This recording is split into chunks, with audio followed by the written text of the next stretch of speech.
Hello, Tamara Green here for A Course in Miracles lesson number 182, and we're going to continue to open up the shoulders.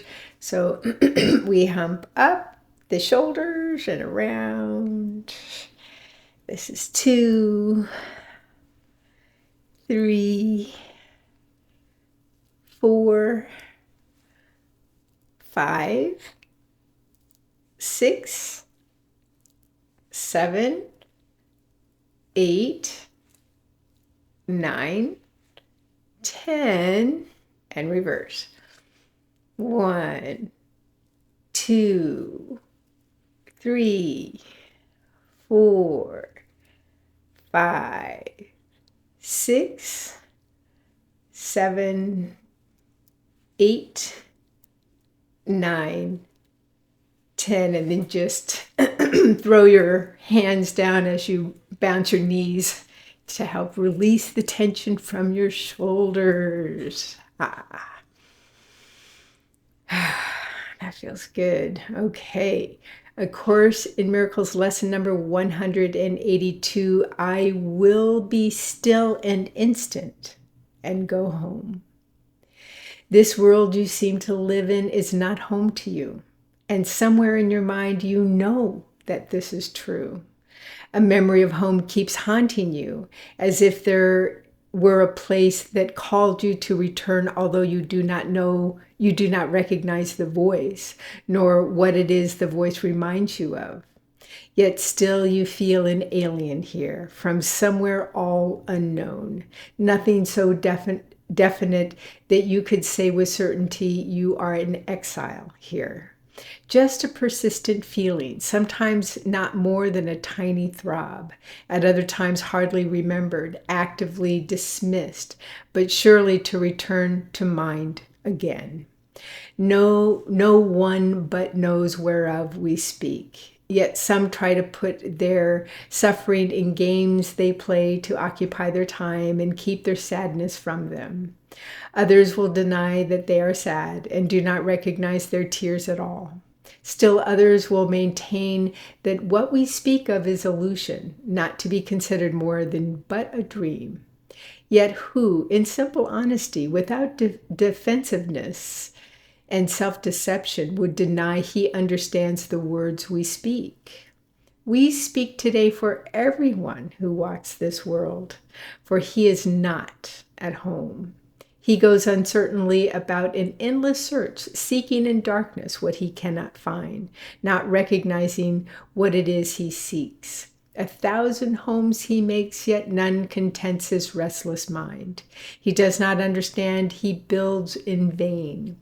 The home he seeks cannot be made by him. There is no substitute for heaven.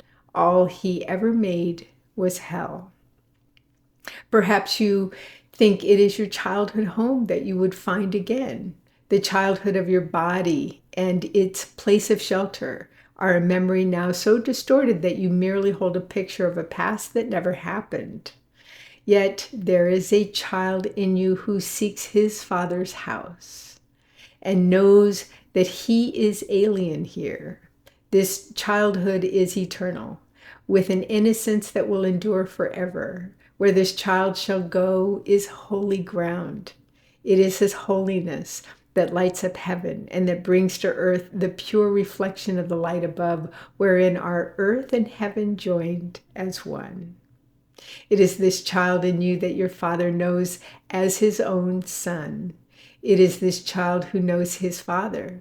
He desires to go home so deeply, so unceasingly, his voice cries unto you to let him rest a while. He does not ask for more than just a few instants of respite, just an interval in which he can return to breathe again the holy air that fills his Father's house.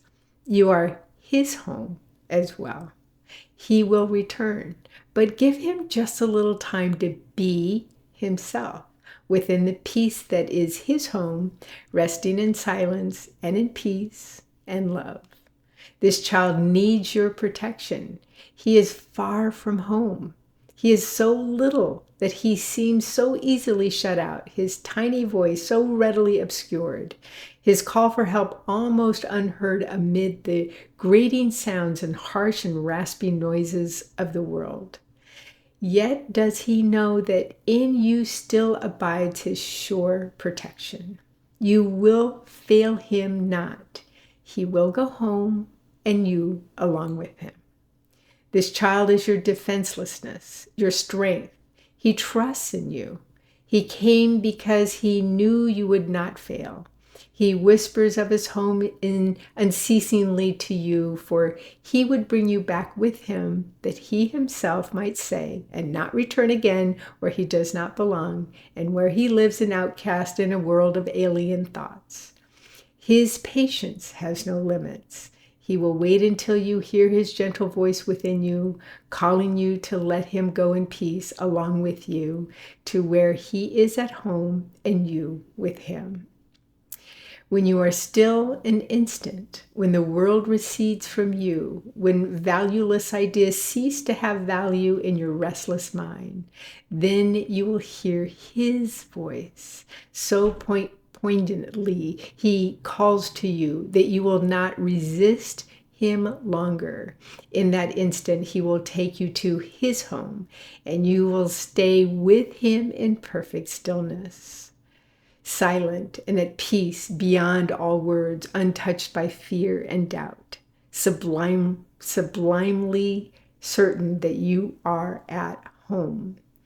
Rest with him frequently today, for he was willing to become a little child, that you might learn of him how strong he is who comes without defenses, offering only love's messages to those who think he is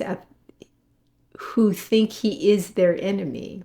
He holds the might of heaven in his hands and calls them friend, and gives his strength to them that they may see he would be friend to them.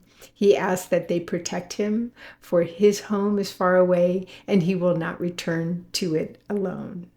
Christ is reborn as but a little child each time a wanderer would leave his home, for he must learn that what he would protect is but this child, who comes defenseless and who is protected by defenselessness.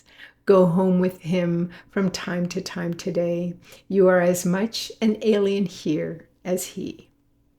Take time today to lay aside your shield, which profits nothing, and lay down the spear and sword you raised against an enemy without existence.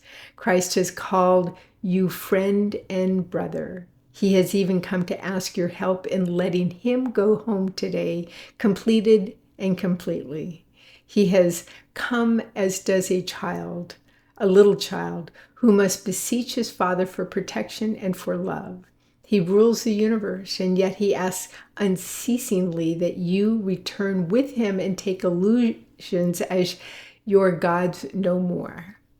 You have not lost your innocence. It is for this you yearn. This is your heart's desire. This is the voice you hear, and this the call which cannot be denied. The Holy Child remains with you. His home is yours. Today he gives you his defenselessness, and you accept it in exchange for all the toys of battle you have made. And now the way is open, and the journey has an end in sight at last. Be still an instant and go home with him, and be at peace a while. So 182 is, I will be still an instant and go home.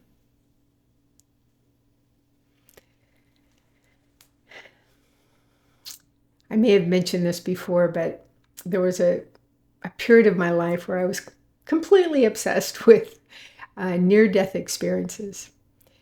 Just read book after book after book, story after story after story of people who had, their body had died, and they go through the tunnel of light, and what they see is just, what they see and feel is home.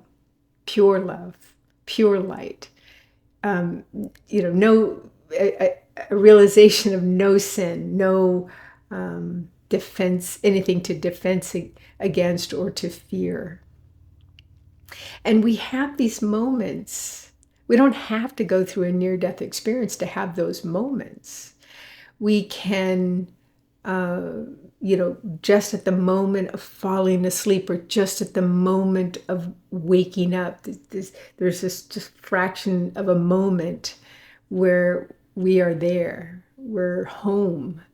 Maybe not every single morning or night when you go to sleep, but oftentimes it's before the mind kicks in, right?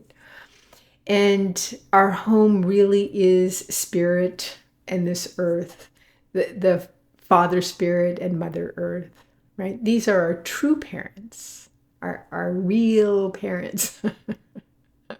We're a child of the universe. We're a child of the God. We're also children to our parents, but, in a worldly sense, through the eyes of a body. But our spirit self, this isn't home, not where we're surrounded by so much fear and war and upset. Home is where the heart is, and where the heart truly is with God, with our Father Spirit and our Mother Earth. Okay, with that, I hope you have a blessed day, and I look forward to seeing you tomorrow. Bye-bye.